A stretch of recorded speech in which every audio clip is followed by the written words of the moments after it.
Algérie, les banques appelées à évaluer les impacts économiques du coronavirus.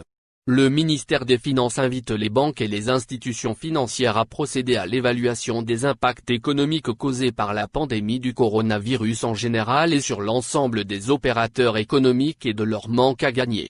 Face aux répercussions et impacts déplorables engendrés par la propagation du coronavirus en Algérie, la tutelle a adressé une correspondance à l'Association des banques et établissements financiers, dans laquelle le ministère exhorte les banques et les établissements financiers à procéder à une évaluation objective des préjudices subis, et du manque à gagner des opérateurs économiques de leur portefeuille, particulièrement les PME ainsi que les petits métiers.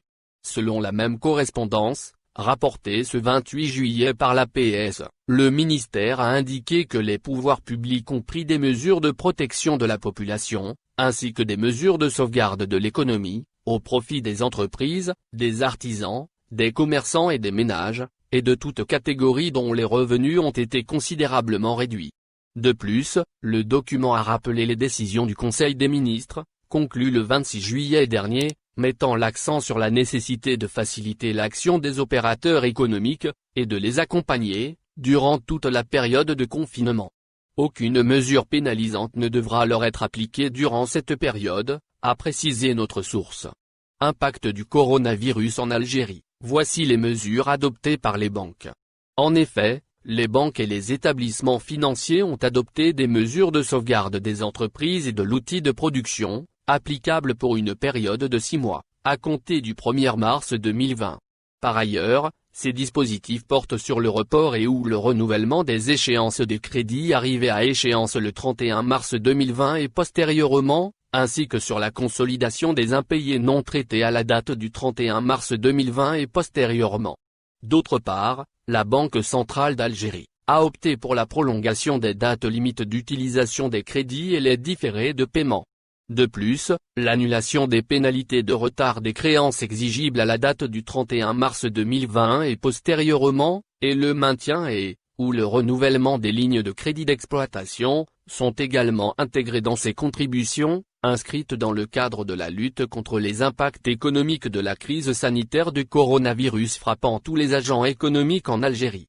Dans le même contexte, notre source a souligné que la BCA a mis en place un dispositif spécifique et exceptionnel, à travers l'instruction numéro 05.220 du 6 avril 2020, définissant des mesures exceptionnelles d'allègement de certaines dispositions prudentielles applicables aux banques et aux institutions financières, notamment en matière de liquidité, de fonds propres et de classement des créances.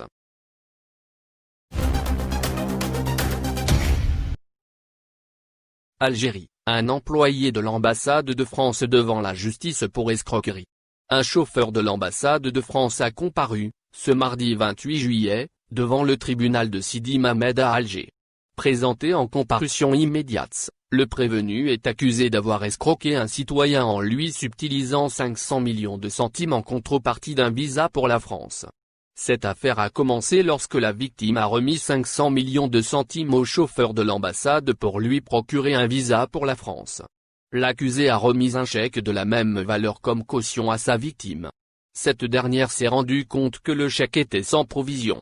Elle a alors déposé plainte pour escroquerie, affirmant que l'accusé lui avait demandé de lui présenter d'autres clients en vue de leur faire délivrer des visas pour 500 millions de centimes.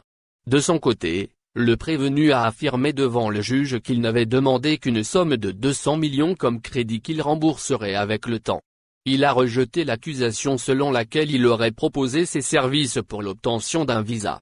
Escroquerie pour l'obtention d'un visa. La défense de la victime a soutenu que son client était victime de fraude et d'escroquerie. L'avocat a confirmé que son client avait payé 500 millions en contrepartie d'un visa. Il ajoute que son mandant avait tenté de régler l'affaire à l'amiable, en accordant un délai d'1 an à l'accusé pour rembourser la somme donnée. La défense a réclamé des dommages et intérêts s'élevant à 500 millions de centimes, en plus du remboursement de l'argent subtilisé. Le procureur près le tribunal de Sidi Mamed a requis 3 ans de prison ferme contre l'accusé et une amende de 500 millions de centimes. Le verdict est prévu la semaine prochaine. Un carré du Sahara algérien peut alimenter le monde entier en énergie? Si vous êtes présent sur les réseaux sociaux, il se peut que vous ayez vu passer cette image, qui montre une minuscule partie du Sahara avec la légende. L'énergie solaire produite sur cette surface du Sahara fournirait assez d'énergie pour couvrir les besoins du monde entier. Cette affirmation est-elle vraiment exacte? Elle se base sur des données issues d'une thèse de fin d'études rédigée en 2005 par Nadine Ma, de l'Université technique de Brunswick en Allemagne. Selon Madame Ma, une surface de 3,49 millions de km² serait potentiellement disponible pour accueillir des centrales solaires à concentration dans des pays d'Afrique du Nord comme le Maroc, l'Algérie, la Tunisie, la Libye et l'Égypte. D'après elle, une surface de 254 km sur 254 km suffirait pour répondre à la demande mondiale d'électricité.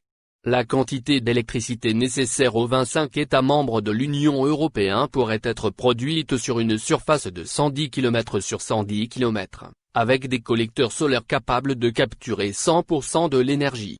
Selon une estimation plus réaliste de l'initiative Land Generator, avec un taux de capture de 20%, il faudrait une surface environ 8 fois plus grande que celle évoquée dans l'étude de Ma pour répondre aux besoins du monde en énergie.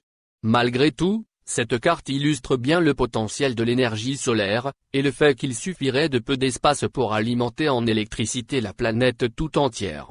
Cette idée n'est pas neuve. En 1913, l'ingénieur américain Frank Schumann avait présenté les plans de la première centrale solaire thermique au monde à l'élite coloniale d'Égypte, dont Lord Kitchener, consul général britannique.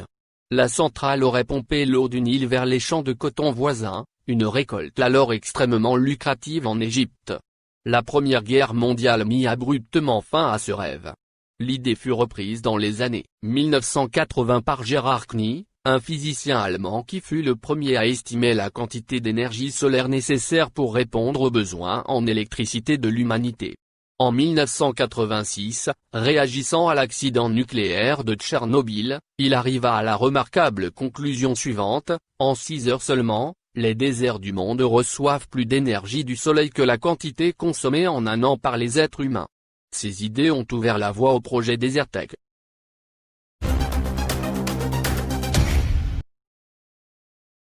Algérie-France, Djamel Belmadi évoque de nouveau le match amical. Le sélectionneur national, Djamel Belmadi, a exprimé son souhait d'affronter l'équipe de France en match amical. L'entraîneur des Verts a exprimé ce souhait dans une interview accordée au quotidien sportif français L'Équipe. En effet, le sélectionneur des champions d'Afrique s'est exprimé sur l'idée d'un match entre l'Algérie et la France. Une idée qui fait son chemin depuis octobre 2019. Ainsi, Djamel Belmadi voudrait affronter les Bleus dans un match amical. J'aimerais jouer contre les Français car ils sont champions du monde.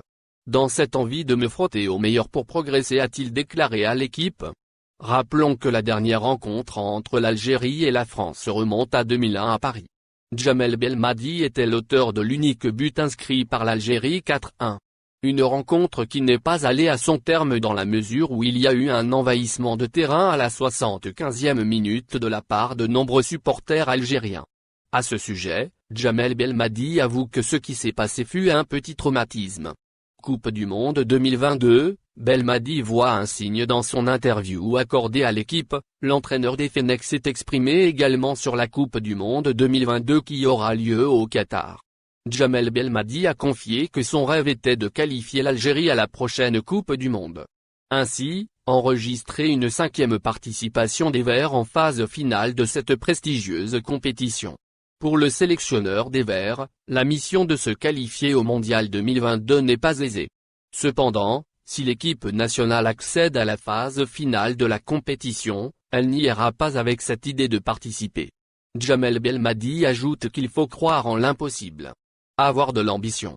Pour ce technicien de 44 ans, vivre une Coupe du Monde dans un pays où il a fait ses débuts comme entraîneur est un signe du destin.